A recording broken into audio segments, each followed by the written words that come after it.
सर्दी की एक ठंडी रात थी। गांव का हर शख्स अपने घर में दुबका हुआ था। उसी वक्त रमेश नाम का एक साधारण किसान अपने खेत से लौट रहा था।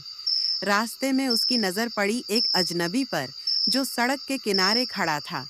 अजनबी की आंखें चमक रही थीं और उसके चेहरे पर अजीब सा भाव था। रमेश ने धीरे से पूछा, तुम कौन हो और इतनी रात में यहाँ क्या कर रहे हो? अजनबी ने एक हल्की मुस्कान के साथ कहा। मेरा नाम तो तुम्हें जानने की जरूरत नहीं, लेकिन मैं तुम्हारी मदद के लिए आया हूँ। रमेश चौंक गया। उसने पूछा, मदद? कैसी मदद? अजनबी ने रहस्यमय तरीके से जवाब दिया। आने वाला समय तुम्हारे लिए कई राज खोलेगा, लेकिन अगर तुम मुझ पर भरोसा करते हो तो इस रास्ते पर आगे मत जाना। रमेश घबरा गया, लेकिन जिज्ञासा में आगे बढ़ने का फैसला किया। जैसे ही वह कुछ कदम चला, उसे दूर किसी के रोने की आवाज सुनाई दी। रमेश ने इधर उधर देखा, लेकिन कुछ दिखाई नहीं दिया। वह अपने कदम तेजी से बढ़ाने लगा और अचानक से अजनबी उसके सामने फिर आ गया। इस बार उसकी आंखों में गुस्सा था।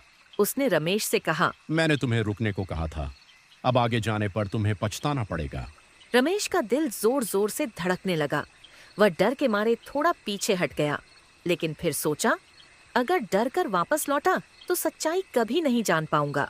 आखिरकार उसने हिम्मत करके अजनबी की बात अनसुनी कर आगे बढ़ने का निश्चय किया।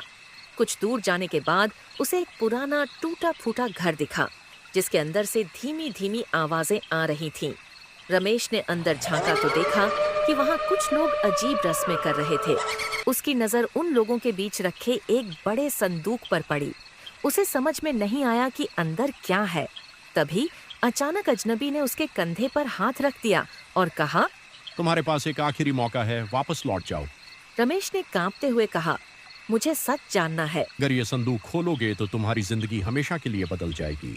रमेश ने धीरे से संदूक खोला, लेकिन अंदर क्या था, ये सिर्फ वही जान पाया। उस दिन के बाद रमेश कभी किसी से नहीं मिला और गांव में बस एक ही सवाल बाकी रह गया, अजनबी का राज क्या था?